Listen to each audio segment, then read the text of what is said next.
Matthew 20. And let's notice verse 20. Matthew 20 and 20. Look, let's do 20.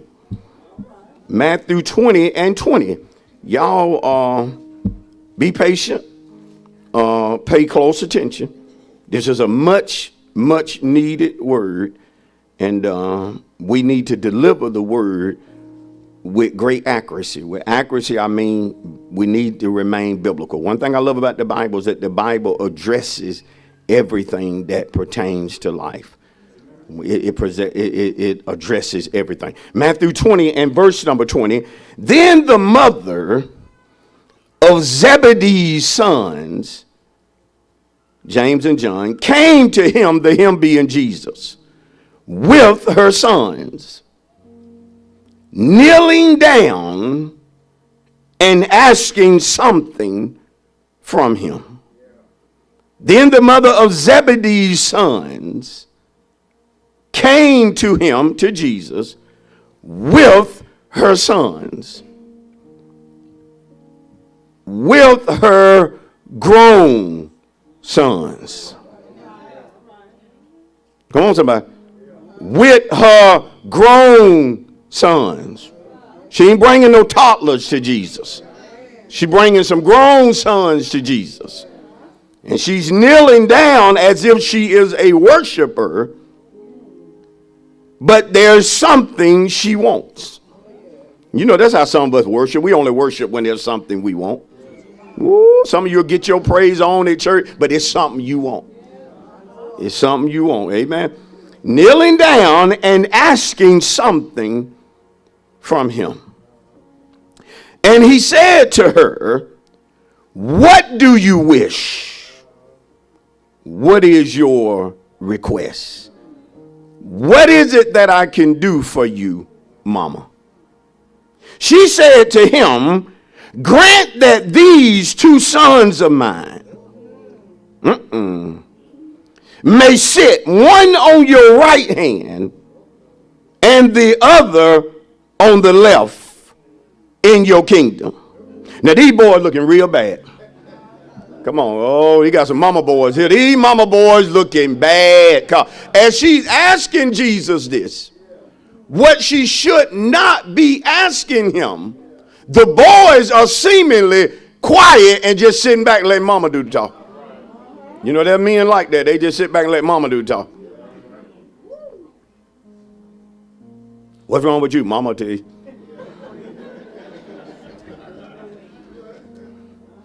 There's still men that get mad. Where you going? I'm going to mama.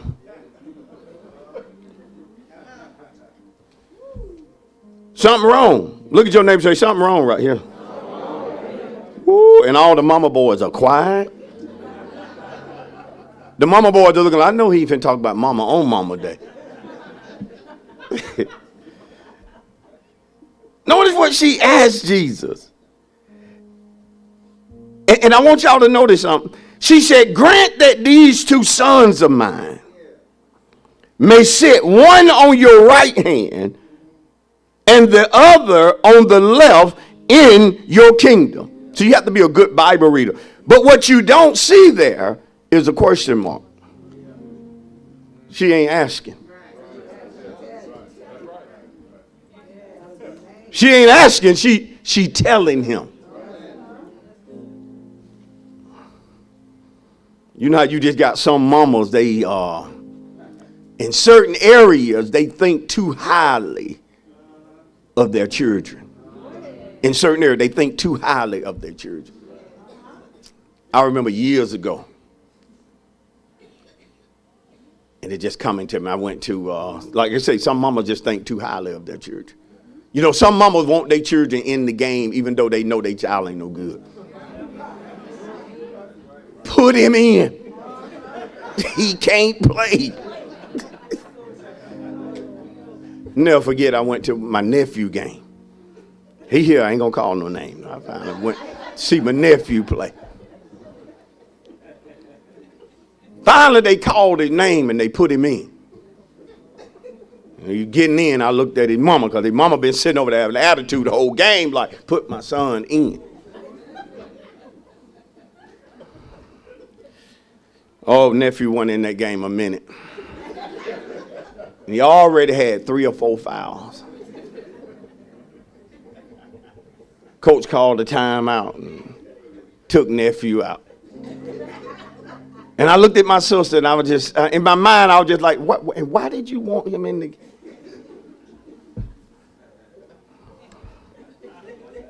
I didn't call no names. I'm just like, nephew can't play.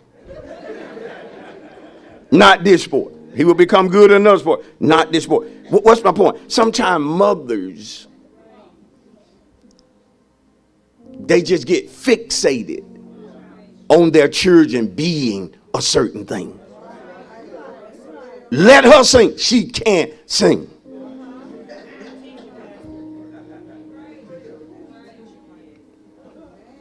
But Jesus answered and said, you got to notice Jesus' response. You do not know what you ask. You don't know what you asking. See, a whole lot of folk want position, but they don't want work. They want position, but they don't want sacrifice. Come on, with any position comes sacrifice. The higher the position, I'm teaching already, the greater the sacrifice. And so Jesus mildly rebukes her. He rebuking this woman. He said, you do not know what you ask. Then he says, seemingly to the boy, are you able to drink the cup that I'm about to drink and be baptized with the baptism that I am baptized with? Now, I wasn't there. Now, this just me right here. I wasn't there. This just me. I believe when Jesus asked that those men knew they wasn't ready. I believe they knew they wasn't ready. But I believe mama looked at them boys and said, y'all know how mama getting, I ain't came up here for nothing. Come on, like I said, I wasn't there. That ain't Bible right there. But I just believe mama looked at them like, because then they said to him, we are able. And they knew they wasn't. Later on, these going to be the same two who in the Garden of Gethsemane, when Jesus asked them to just watch and pray, couldn't even stay awake. See, sometimes we think we ready and we ain't ready.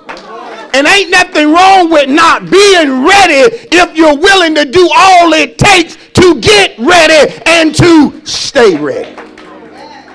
But they said to Jesus, we ready. So he said to them, you will indeed drink my cup and be baptized with the baptism that I'm baptized with. But to sit on my right hand and on my left is not mine to give, but it is for those for whom it is prepared by my Father. This lets you know how out of the will of God they were. Not only Jesus' response, but their fellow disciples' response. And when the 10 heard it, they were greatly displeased with the 2 brothers. But it all started with mama. And what I'm going to deem her actions as being out of line. And this is a perfect portrait of a woman who is misguided. She never should have asked Jesus that. And we don't know who started. We don't know if it was the mama idea, or we don't know if the boys or the men put the mama up to doing it. But nevertheless, the mama should have stayed out of it. If it was something, I'm teaching real good. If it was something the men wanted, mama should have told them, y'all go see about that. I'm not getting in that. Uh-oh. See, mamas, you got to learn when your children reach a certain age, certain things you ought to get out of it. You ought to get out of it. She is of age to date. You don't need to be in the back seat, mama. You need to get out of it. The boy she likes has license. At some point, you're going to have to trust her and trust what you taught her. Come on, she's too old to be calling you every 15 minutes on a date. Get out of some things. And this is the problem when young adults in the church do start growing up. Sometimes we have overbearing parents who won't allow them to grow up, but then get mad when they want to leave the house. But once they become a certain age, mama, you got to step back and stop treating them like children. But see, a misguided mama can't do that. She got to be involved in everything. She got to know everything. She got to know I want his number too. Come on, mama. That boy ain't dating you. He dating your daughter. I'm already teaching right. There's some men in here. We dealt with some mamas like that, overbearing. And it cost that girl with us because we didn't want to deal with their mamas. There's some women in here, you lost good men. Good men have walked out because they couldn't deal with your mama. It's Mama's Day. So my subject this morning, a misguided mama. I want to talk about a misguided mama. I want to deal with a misguided mama. And let's give God a praise for our text and our subject. Come on, a misguided mama. I only have 3 definitions for what it means to be misguided.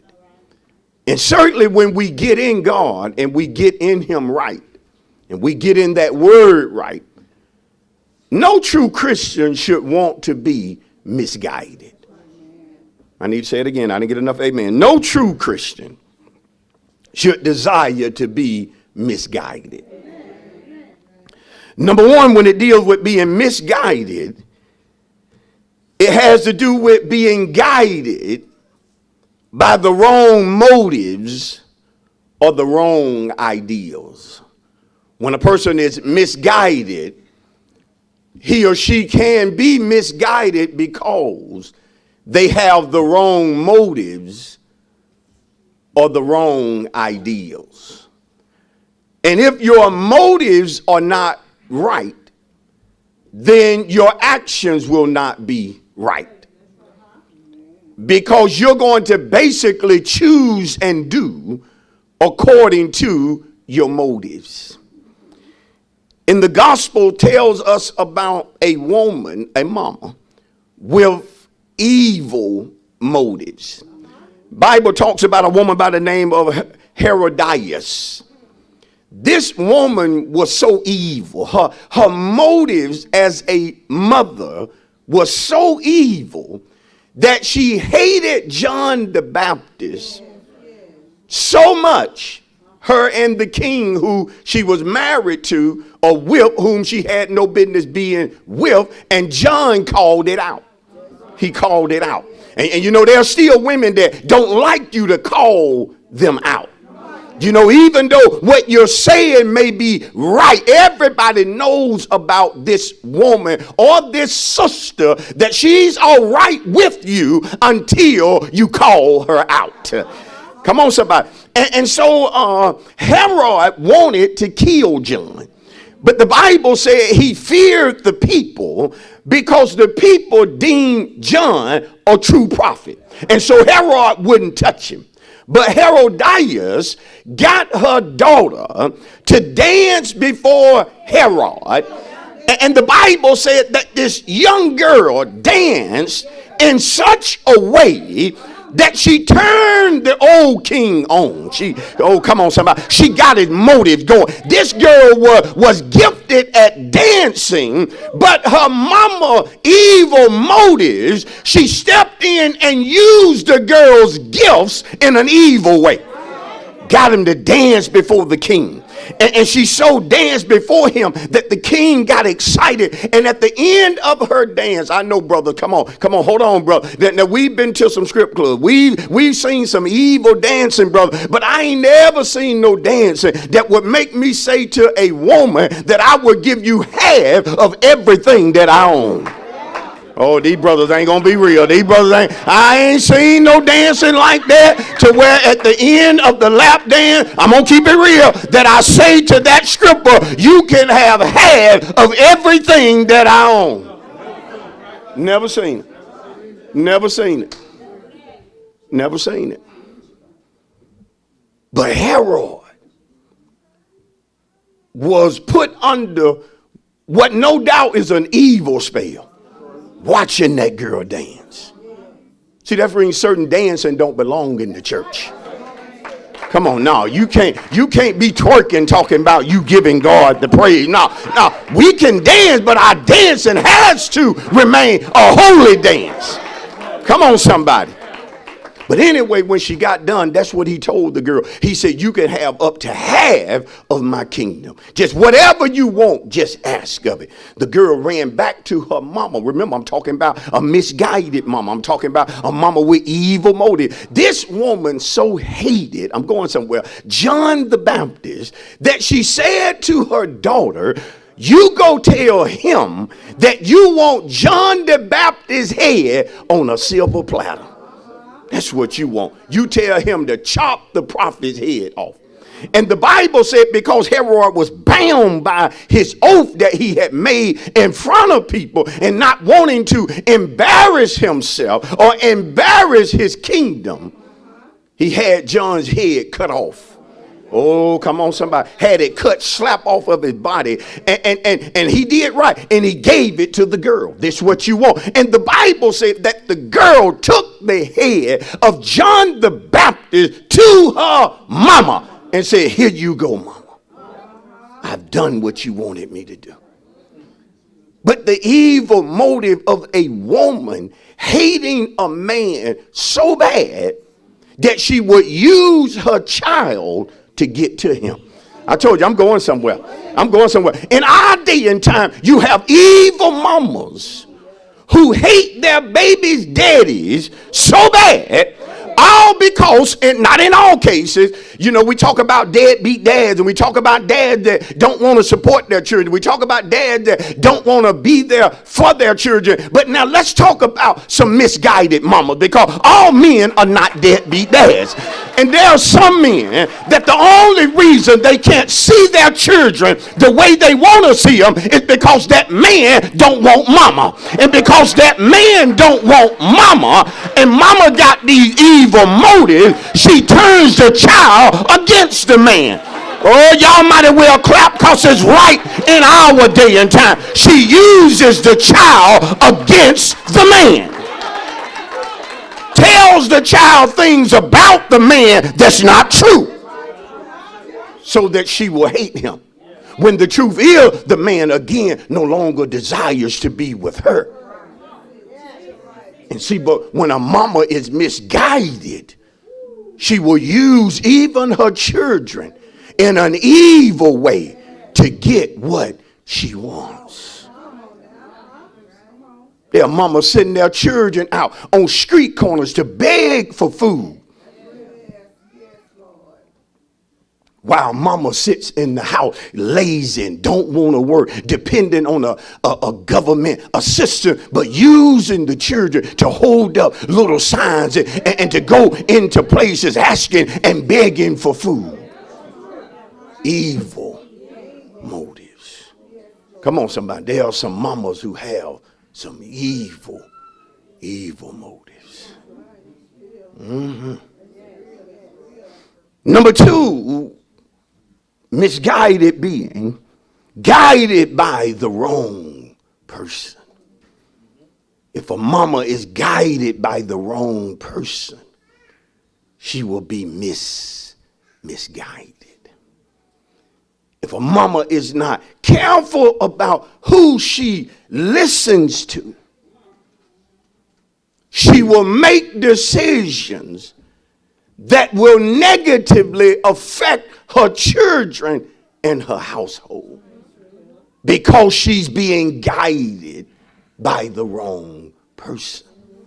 Again, sadly, in our day and time, people are guided by the wrong people, even though they do not know the person who's guiding them.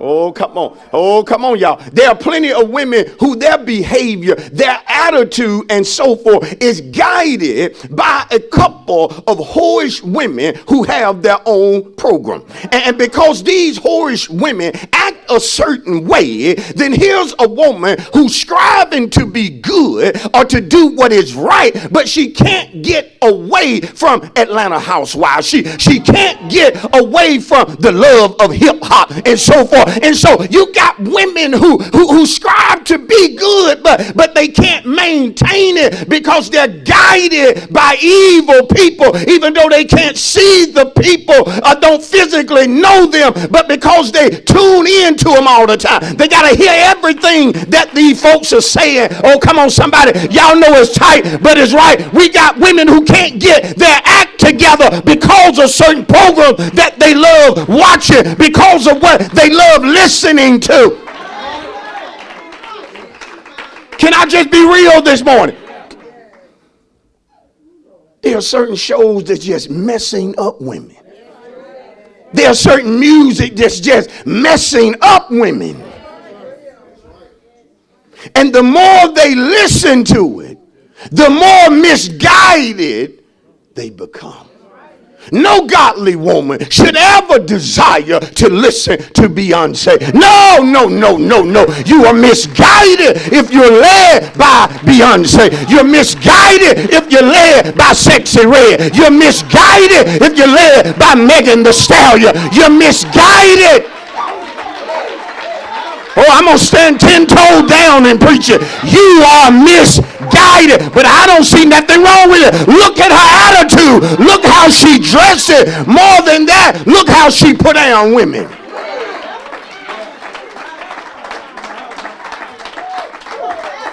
Sadly, in the church, you have church women who are more influenced by ungodly women than they are godly women. You won't come to a women ministry meeting, but you'll sit up there and feed on that junk.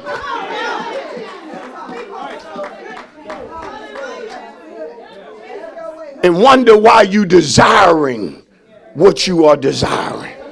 Look at somebody real quick and tell them music affects your mind. Oh, tell it to somebody else. Don't be scared. I'm telling music can affect your mind. There are some women in here, you need to pull back from listening to certain women. No godly woman should desire to listen to Oprah Winfrey. Oh, no. The woman who believes in worshiping many gods. You have no business as a Christian woman sitting at the feet of Oprah. No. If you do, you're going to be misguided. And then finally, when a person is misguided, they're actually guided by the wrong beliefs. See, what we believe matters because we are all guided by what we believe. And if you start believing the wrong thing, you're going to be guided by the wrong thing. And there are some folk here, because of what you believe, that's not right. You're actually going down certain paths that God don't want you to go down. You're actually hurting yourself. You're actually hindering your own progress. But it has to do with what you believe. I don't see nothing wrong with it. Well, you should, sister. But because you don't, that's why you do the things you do. Woo! There were times some women wouldn't dare mess with a married man. Oh, come on. You had more standards than that, than to sleep around and sneak around with a married man. But now look how low your standards are. You're actually fooling with a man that's married. But because you don't believe nothing is wrong with it, because he don't love her no more, oh, Lord, oh, she don't treat him right. You believe in all of those lies. See, you're misguided by your beliefs. And if you was in the place that you needed to be, you would tell that married man, no way. Don't ever come at me again. Don't ever try to, oh, come on. My women are quiet this morning. I got a few that are with me, but isn't it amazing how when we start believing the wrong thing, how we become misguided. Misguided. And now we live in a time where even in most churches, people don't even want to be guided by the truth. Folk get upset when you preach truth. Like there are probably some folk upset about things that I'm saying this morning, but I know that it's right. If you're taking note, please know that mothers can have influence over their children, over their families, even within their communities and in their churches.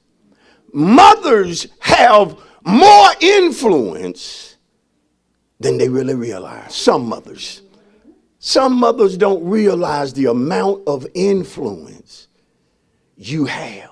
Thank you for watching the Making People Productive broadcast with Pastor Leonard D. Cochran of A Place of Refuge, Noonan. To order your copy of today's message, please call the church office at 770-252-3855 and reference the message number listed below. We want to hear from you. If you have been helped, strengthened, or encouraged by the word, let us know. Also, don't forget to connect with us on all of our major social media platforms to receive exclusive information and updates with all things Refuge Noonan. A Place of Refuge Noonan is located in the city of Noonan, Georgia. If you would like to visit us, our worship times are every Sunday at 10:15 a.m. on location and live at 10:45 a.m. We also have service every Wednesday at 7:15 p.m.